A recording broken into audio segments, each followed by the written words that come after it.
Welcome to the Amplifying Leadership Podcast. I am your host, Tara Lehman, a partner, coach, and consultant at Twin Life Coaching and Business Services, of which Amplifying Leadership is a division.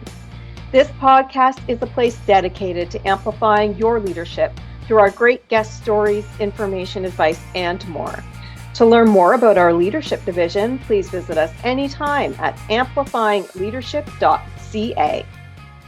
Today, I am welcoming Dr. Ravi Iyer, a speaker, author, and coach. Welcome to Amplifying Leadership. Thank you, Tara. Welcome. I'm glad to be here. Excellent. So before we get started, I'd like our audience to know a little bit about you, a little bit more about your leadership story. What would you like to share today? So my leadership story is like I'm what I call an unintentional leader. Like Okay. my leadership story evolved from the pursuit of a question that I took me into biology. As a child, I was curious, and my entire life has been the pursuit of just two questions. Okay. Uh, how does life work? How do frogs, fishes, birds, animals, people work? And how do you make life work when it doesn't work? That's it. Just Oh, I these two like that questions. question. Yeah. So, so initially the focus was in the field of biology that took me from there to the field of medicine. And when I was pursuing that, uh, became a physician, I wasn't happy with all the answers. I had still uh, answers that wasn't getting readily. So I left that and left the stethoscope and picked up the microscope and went into basic research and spent about a decade there. And then from after that, I decided to come full circle back to the bedside, uh, bringing with me all the collective information that I had. Um, and you know still focused on my work as a physician in the field of healthcare and in the healing of human problems. But as I went on in that, I rose up and became a hospital department chairman. And then the question moved from how do you make life work to how do you make the department work? And what makes the department work and how do you make it work when it doesn't work? Right. Yeah, so that started the leadership and I was always, you know, in addition to biology, I was always interested in the way people learn and the decisions people make and why they Mm-hmm. make the decisions they make, how they perceive the world around them, what drives them, what filters do they come into every situation, what filters do they bring with which that influences how the world appears to them.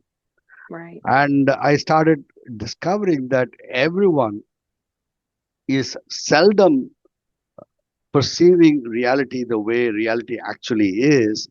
They are perceiving their interpretation of reality. Yes. And because of that, they experience life differently based on that. And whether it is a patient who's struggling with a diagnosis or a disease, or a CEO who's struggling with a peculiar business problem, it is always a function of how they perceive it and the predetermined conversations that are already existent in their head. Yes, for sure. Uh, and one of the people I actually acquired some training from speaks it as they're already always listening in your head. I call Uh, it the predictive brain, the one that makes assumptions too. yeah. So, but I found that the need to predict your future is something as fundamental for all creatures. A hmm tiger that cannot predict where the deer is going to appear is going to go hungry. A Yes. deer that cannot predict where the tiger is going to appear is going to get eaten. So the need to predict in the face of the essential unpredictability of life is a hmm is a universal trait. And because of that, we all creatures have, for their level of existence, they are equipped with a certain prediction machine, a meaning making machine to which they acquire. And that meaning making machine is coupled with the facility of memory of past experiences, which they use as a repertoire to quickly make, assess, and make a decision without having to go through the entire process of figuring things out. Mm-hmm. Yeah. While this process actually makes it easy for people to navigate life, it is also a highly inaccurate situation because life is never the same. So, Mm-hmm. what we are living is the vast majority of people are living life as an approximation, not as actuality. Mm-hmm. Yes. Yeah, I And agree there. And that approximation gives rise to misunderstandings and gives rise to errors in judgment and Mm-hmm. experience. And many people seldom, most people seldom devote themselves to constantly do an error check. They don't. They Mm-hmm. make their assumption, move on, and then they make subsequent decisions down the path that takes them down a course that is Yes. far skewed from where they could have gone. Yeah, I agree. So everyone from time immemorial, from Buddha to Jesus to the present day gurus have been saying, "Oh, you got to be present." But they talk about being present as an abstraction. Mm-hmm. No one actually teaches presence as an actual action that they can do. Mm-hmm. And during the pandemic, I found the pandemic to me was a huge experiment, a global experiment, where the entire world was stripped of the illusion of predictability and thrust into the immediacy of the unpredictability of life. Absolutely. Yeah. And not only that, they were thrust into that and forced to confront it, where they had no ability to talk about being present as an abstraction. And when Mm-hmm. they and talk of being present with the ever present prospect of every breath being a death sentence, that became a terrifying prospect for the whole world. Mm-hmm. And we in the clinic were extremely successful at managing the the fears of not only the people who came to us, but the fears of a community of 100,000, and guided them through the pandemic. Because we Mm-hmm. had already put in place a system, a way of a linguistic way of dealing with reality that allowed us to not only conduct ourselves present without getting caught in the narrative, Mm-hmm. but we could actually teach it to the people that we talk to, Yeah. as an immediate.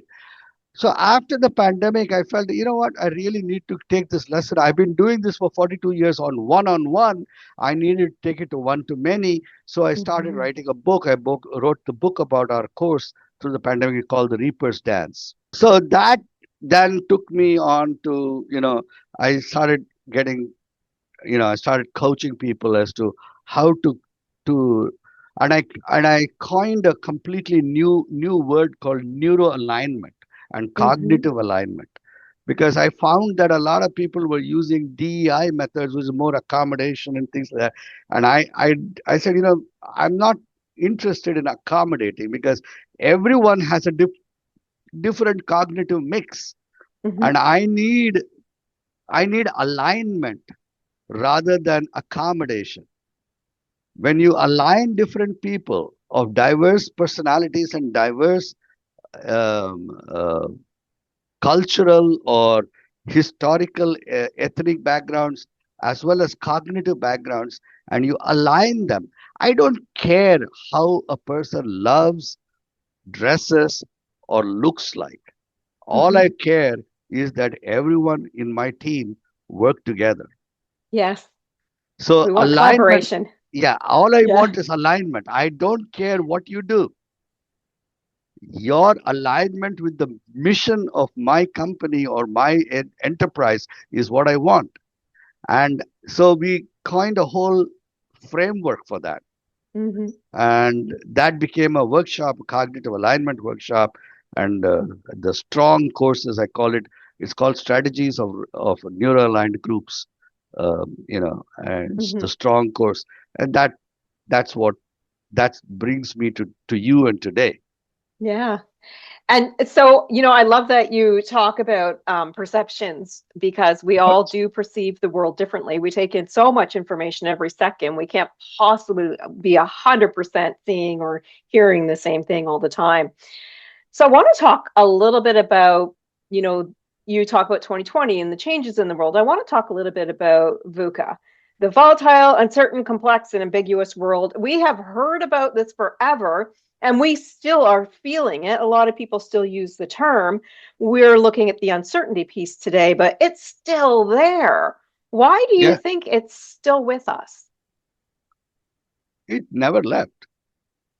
I think it should have been Eh, created well before it was, right? Because change is No, no. inevitable. So VUCA is an acronym Hmm. for the fact that life is not concerned about your fate. Hmm. Uh, Life is and like, it is like sitting in my chair and trying to wish that the earth rotates around the sun in a different way. Right. Yes. Yeah. So we human beings are deluded by their ability to create narratives of their experience, Hmm. because their narratives is confused by them as if it is reality. It is not. Hmm. It is a description of the meal. Like a menu is a description of the meal. Right. Imagine if everyone went into a restaurant and decided to eat the menu instead of eating the meal. But that's exactly what people are doing. They are eating their Hmm. descriptions of their experience and Hmm. then complaining as to why their life tastes like cardboard, insipid, flat, has no taste, boring. Yes. VUCA is VUCA existed for the Stone Age man too. It existed for the caveman. It existed for the Neanderthal man, Exactly. and Yeah.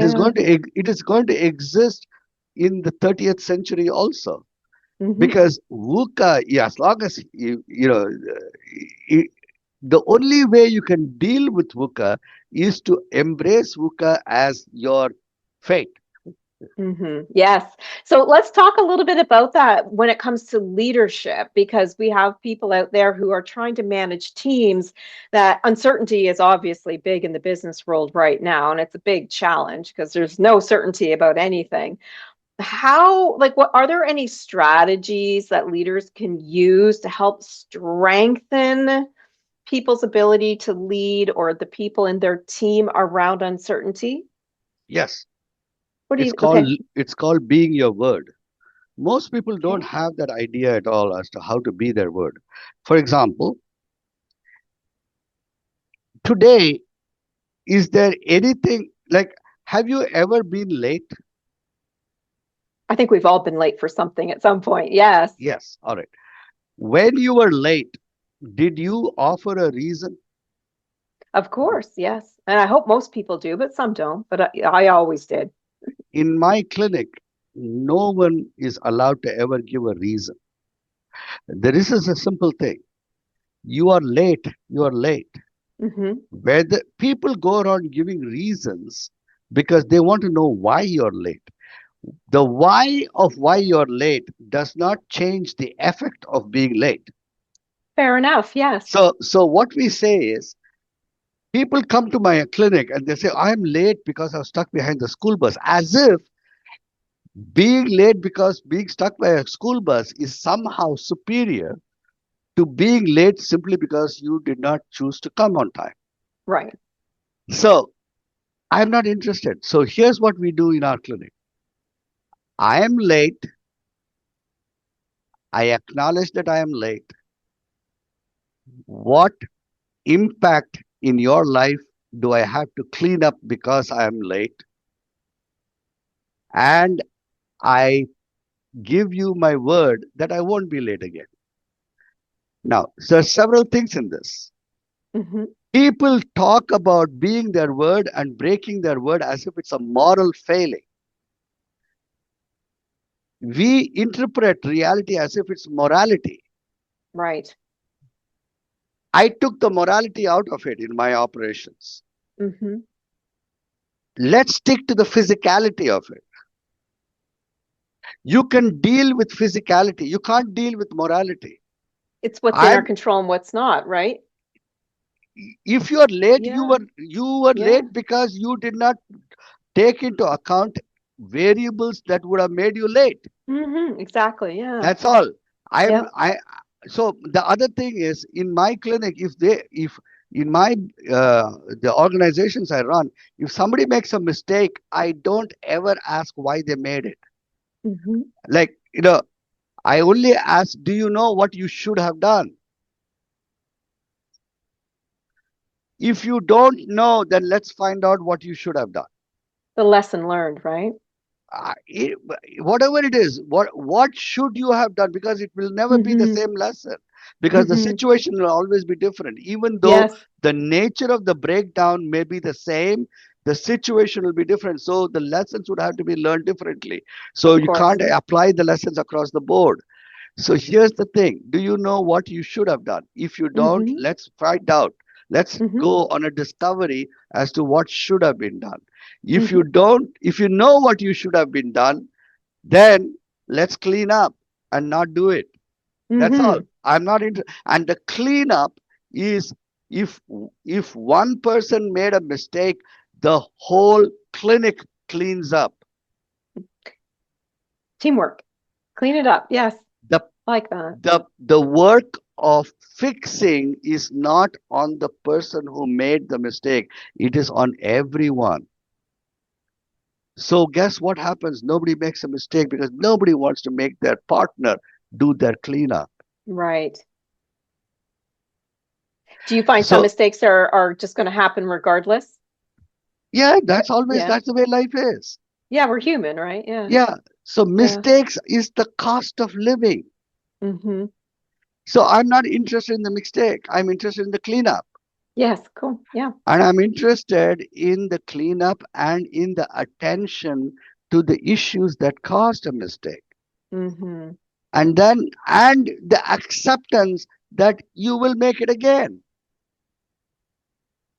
So people, you know why they don't like it? Because they don't like the penalty of the cleanup. Right. So Yes. they want to know who did it.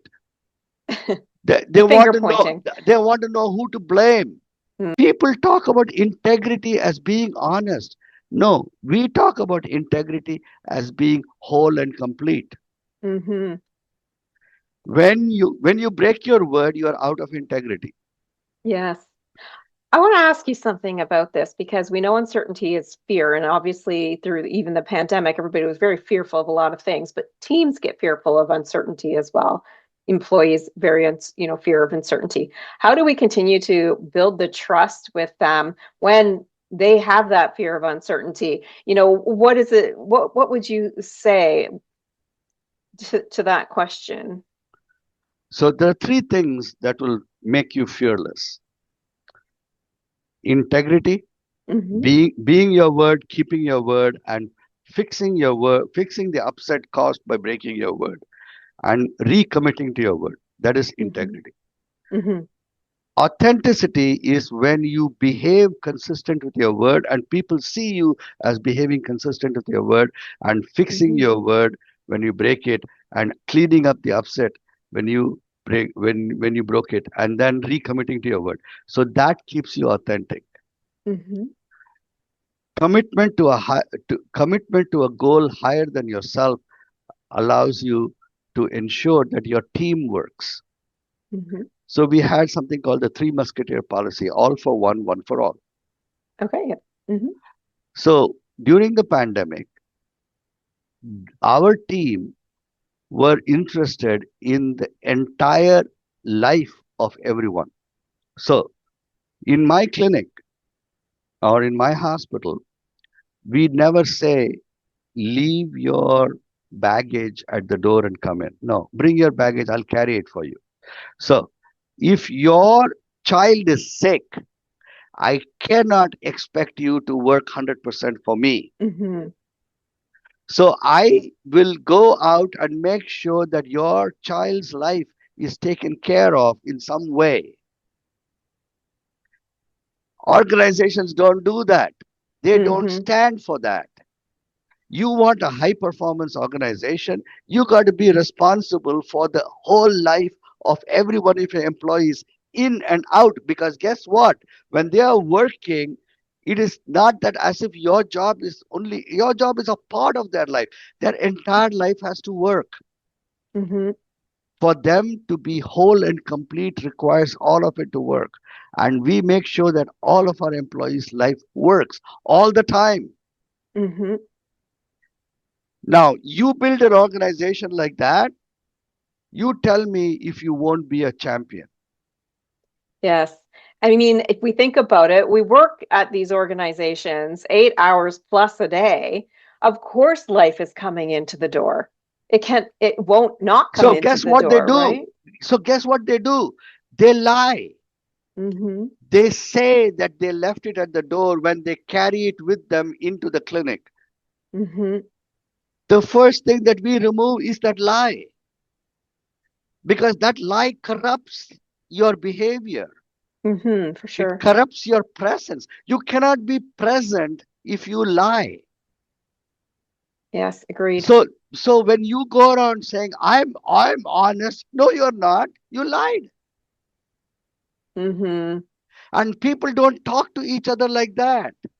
Yes, yeah. We want them to be honest and even share if there's But we something. don't say it, right? When we Yeah. say, how was your day? We are shocked when they actually say it was bad. But we Wow. Yeah. don't. See, Yeah. if We need you to if ask. somebody comes and says, how was your day? You expect them to say. If they say no, I We sometimes expect the just word fine. That's what yeah usually comes. It's yeah fine. yeah. So we have to start to sum up our conversation from today, which has been very good and interesting because we're talking about a lot of things that people worry about, the uncertainty and all that kind of stuff, but also the assumptions we make that we need to just leave behind. If you wanted to give that one piece of advice to our leaders out there about how, they can, a tip they can share with their teams that will help build the less fear around uncertainty, what would you say that is? I'll tell two statements very quick. Sure. Yes, absolutely. There is in this day and age, there is a program that you can do. It's not mine, but I mine Mm-hmm. mine is a good supplement to it, and Okay. actually it's a good lead into that. And I would encourage any one of your people to come and bring me in to do a cognitive alignment workshop. But Sure. Yeah. but there is a program that you can do that will take you, and I do it also. People need to get to the cliff edge of the recognition that their lived experience is nothing but the language of their conversation, dancing and playing out across the matrix of their awareness. Mm-hmm. Yeah. When you come to that cliff edge and you stare out into the abyss of your life and your abyss of your existence, it is extremely uncomfortable. Mm-hmm. But if you stay on that edge long enough, you suddenly become extremely liberated, because suddenly you realize that you can truly craft your life if you had control over the language that goes on in your head. Mm-hmm. And the fear you experience is only because you don't know how to control that language. Right. What I do in cognitive alignment is show you tools that will get you to that stage. Okay. But if you want true mastery, there is a program called It's done by a company called Landmark Education. It's a program called the Forum, right? Mm-hmm. And I would encourage anyone and everyone to go and do it. Okay. It is very, very powerful. Appreciate the resource. All right. And people can do their research on Landmark Forum, and you'll get all Mm-hmm. kinds of opinions. Throw the opinions out. Go discover it for yourself. Hmm. It is the best 3 days. It's 3 intense days of 12 hours each. It is Hmm. 3 intense days that you will spend, and you will come out transformed. Excellent. Thank you very much for that resource for everybody as well. Now, I assume you also have a website or something where you Yeah, have your own, your book or yeah, whatever on yeah, there. yeah. Where can people find you online? Go to www dot Hmm. D as in David, R as in Robert, I as in India, Y as in yellow, E as in Emily, R as in Robert.com, Okay. driyer.com. Okay, And you perfect. can put it in your show notes. And Of course. yeah, Yes. And they can get your book and stuff there too. yeah, you can get all links on to all my books. They're all on Amazon. You can get it. Um, Excellent. there is a book that's coming out. It's called the Win the Crowd is my most recent book that's come out, and I would recommend everyone to read it. But there's a book that's going to come out in the next probably 3 to 4 weeks that I've just finished the manuscript and going through the editing phase. It's a 3 volume book. It's called Win the Crowd Field Manual. Oh, Uh, excellent. Okay. and And it might and be out by the time that this podcast yeah, actually yeah, yeah, hits it the will be air. out. So Yeah, it yeah, will be out. absolutely. Yeah, it is. It gives you the actual exercises that each one of you can do to build your teams and go on. You know, things like that. Excellent. Thank you so much for that and for the resources and Yeah, for sharing all your insights today. Greatly appreciate your time. thank you. Of course, we both want to thank you, our audience. We do hope you gained some valuable insights or tips from today's conversation with Ravi. If you enjoyed this episode, be sure to leave us a great rating. This helps us and our guests like Ravi reach even more leaders with these important stories, tips, and advice. We love helping other leaders grow and thrive, and we would love for you to consider our brand new Amplifying Leadership Circle community. You do not need to lead alone. We know that leadership is better when we do it together. For more information about our community and all of our leadership services, please visit us anytime at amplifyingleadership.ca, a division of Twin Life Coaching and Business Services. Until next time, remember, leadership matters.